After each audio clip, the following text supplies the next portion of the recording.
Good evening. You're watching the news from the Sultanate of Oman television. First, the headlines. Raised their hand. The United Nations Security Council unanimously supports a peace process for Syria. The result. Yemeni negotiators taking part in the United Nations-sponsored peace talks agreed to form a committee to oversee the fragile ceasefire.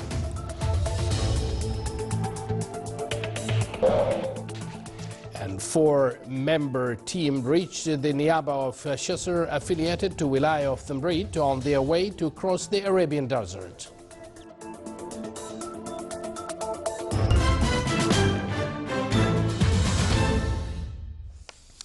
Good evening once again, and thank you for joining us. Those were the headlines, and now the news in detail. The United Nations Security Council unanimously supported a peace process for Syria set to begin next month with the government-opposition talks and a timetable for a ceasefire, a new constitution and elections. The Council's adoption of a resolution yesterday backing the plan comes amid world powers' growing sense that the top priority in Syria should be the defeat of the Daesh group, which has created a base for which it promotes deadly attacks abroad. The resolution calls on the United Nations Security Council or General Council to convene representatives of the Syrian government and opposition to engage in formal negotiations on a political transition process on an urgent basis. The Sultanate took part in the talks represented by His Excellency Yusuf bin Alawi bin Abdullah, Minister responsible for Foreign Affairs. U.S. Secretary of State John Kerry told reporters that the world is going to see in the next few months whether the peace process actually takes hold. He urges key powers to match their words with actions. What we've achieved today is to pass a resolution in the United Nations Security Council for the first time since this war started that embraces a roadmap for actually trying to end it, a roadmap to try to bring about a peaceful resolution through the political process, obviously. For years now, country after country and at meeting after meeting, we have reinforced the notion that there's no military solution, there has to be a political solution. The only problem is the only thing playing out was the military track, and there was no political track. So now, finally, after two meetings in Vienna and the meeting here, and today's unanimous vote in the Security Council, there is a clear United Nations embraced, Security Council endorsed political track that reflects the hard work of the International Syria Support Group, which for the first time is a group that contains all of the parties engaged in support or in opposition to the Assad regime.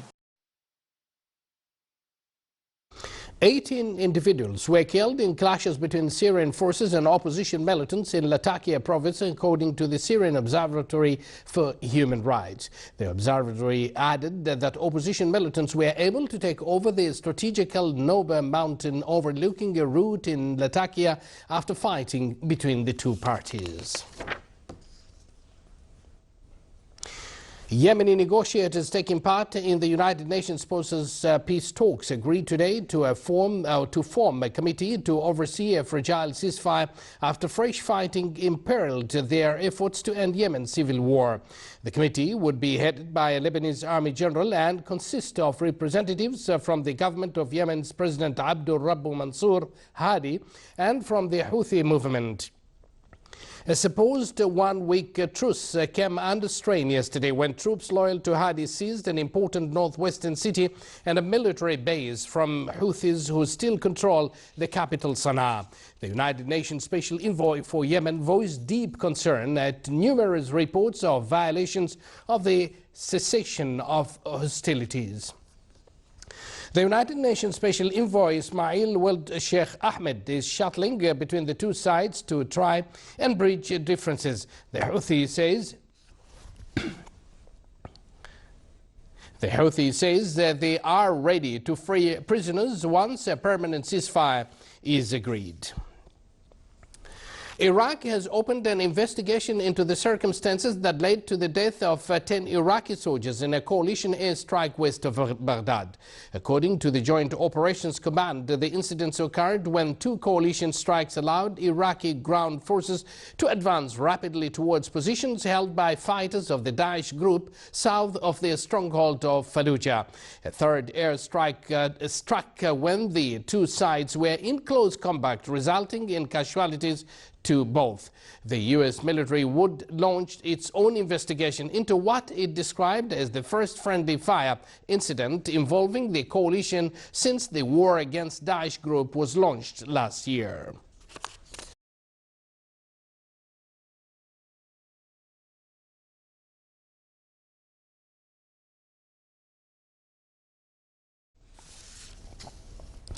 Several people were killed or wounded today when gunmen opened fire, then detonated a car bomb on a busy road in Somalia's capital, Mogadishu. A police official said there was a drive-by shooting attack. Then a car loaded with explosives was detonated after police reinforcements arrived. Most of the casualties were civilians. There were no immediate claim of responsibility.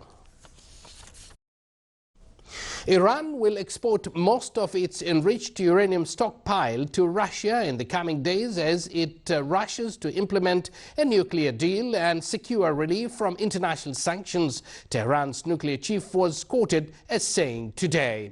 Under the terms of the deal it reached in July with world powers, Iran must reduce its stockpile of enriched uranium to around 300 kilograms, mothball most of its centrifuges, and remove the core of a heavy water reactor at Arak so it cannot be used to produce plutonium.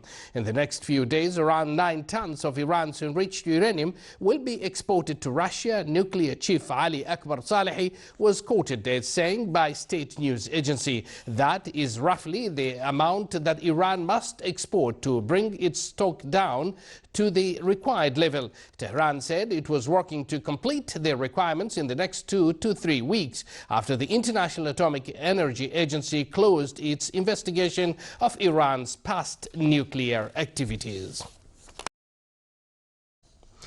18 people died and 14 were rescued after a boat carrying migrants trying to sail to Greece sank off the southern Turkish town of Bodrum.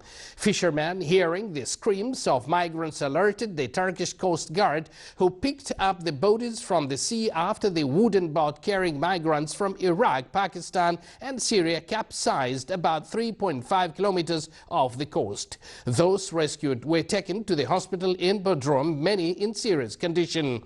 A record 500,000 refugees from the 4-year-old civil war in Syria have traveled through Turkey, then risked their lives at sea to reach Greece's island this year, their first stop in the European Union before counting to wealthier countries. You're watching the Sultanate of Oman television. Still to come in our news bulletin. The North Yorkshire Callingley colliery is closing down as the British government announced it was phasing out of coal-fired power stations over the next decade.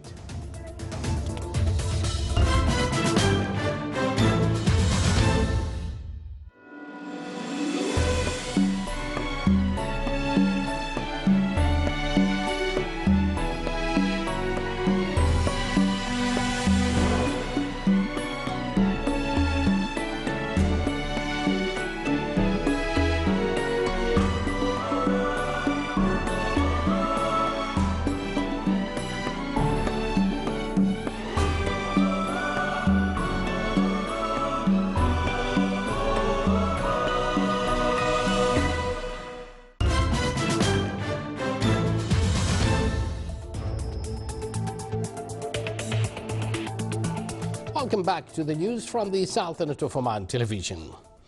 Data issued by the Ministry of Housing clarified that the value of trading contracts exceeded 4 billion Omani riyals within the first 10 months of current year. The real estate business pay exceeded 308,000 and the value of collected fees amounted 48.8 million Omani riyals. The data also pointed out that the value of selling contracts during the first 10 months exceeded 1 billion Omani riyals.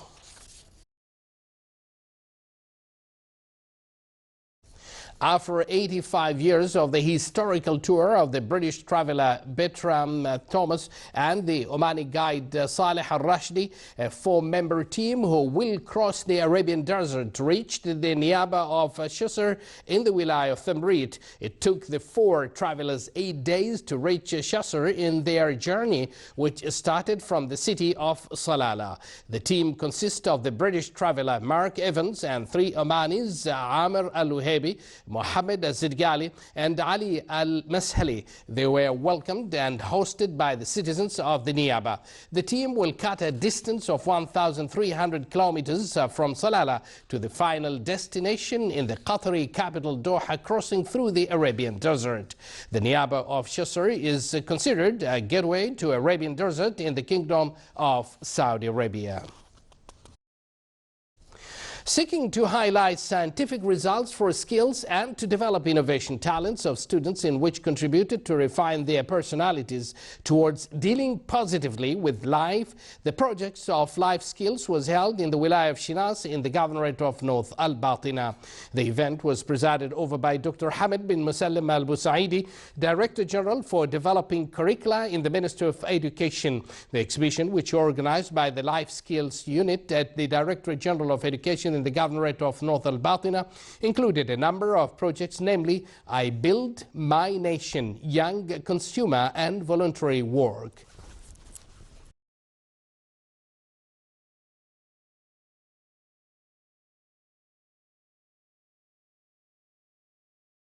Within the frame of benefiting from free source software and technologies revolution, the Directorate General for Education in the Governorate of Al-Brahimi organized a workshop in applied electronics.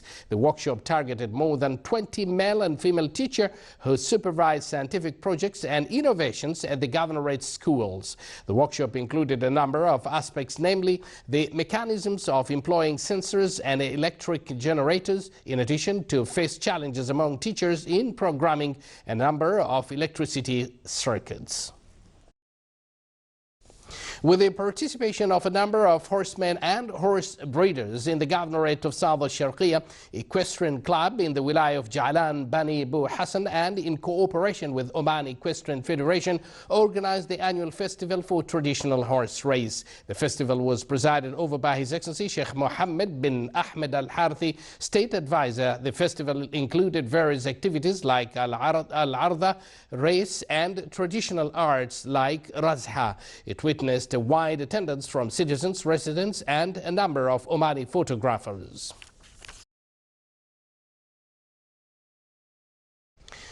It's an industry that fueled a revolution and helped to create an empire. But Britain's last deep coal mine is closing down, falling victims to cheap foreign imports and the switch to green energy. Here is a report. These men are working 800 metres underground in Britain's last deep coal mine. It looks like a scene from another era, and soon it will be, because Kellingley Colliery in North Yorkshire is closing. Miner Tony Carter says it's not just the 450 jobs here that will be lost, but also part of the country's history. My father was a miner, and most of the people's, their dads have been miners, so it's in your heritage. So it's just a shame, and gutted really. The National Union of Miners accuses the government of letting down an industry that has been hit by cheap foreign coal imports, carbon taxes and the switch to green energy. It's absolutely maddening to think that we're just going to turn our backs on a profitable mine, you know, an industry where you've got a skilled workforce to extract it, and we're just going to close that down. It's absolutely scandalous. Ahead of climate talks in Paris, the government announced it was phasing out coal-fired power stations over the next decade. The country has placed nuclear at the core of its energy policy as it bids to cut carbon emissions. But with pits and power stations closing, local shops say they're suffering a knock-on effect. I don't think we've reached rock bottom yet. I don't, honestly. And they can't kid me, because it's you know, it's there for everybody to see. The vast seam of coal here, 7 miles along underground tunnels, will now go unmined. For British coal, which once fueled the Industrial Revolution and helped to build an empire, there's little light left at the end of the tunnel.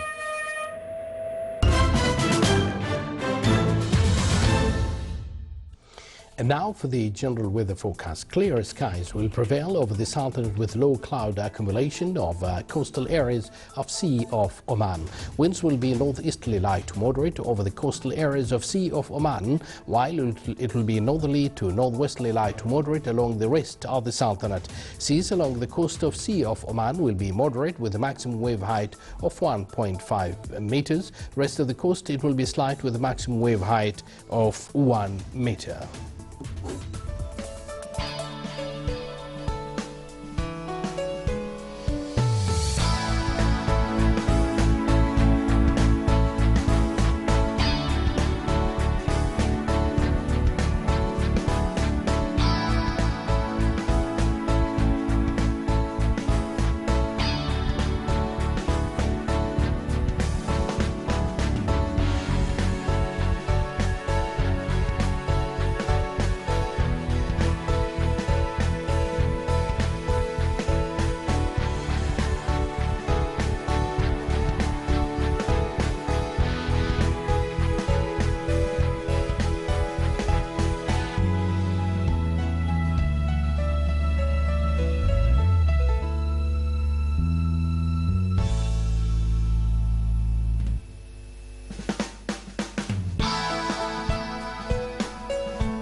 Watching the Sultanate of Oman television. And now, before we end tonight's bulletin, here are the main points once again. Raised their hands. The United Nations Security Council unanimously supports a peace process for Syria. The result. Security. Yemeni negotiators taking part in the United Nations-sponsored peace talks agree to form a committee to oversee the fragile ceasefire. And the four-member team reached the Niaba of Shasr affiliated to Wilaya of Thamrit on their way to cross Arabian Desert.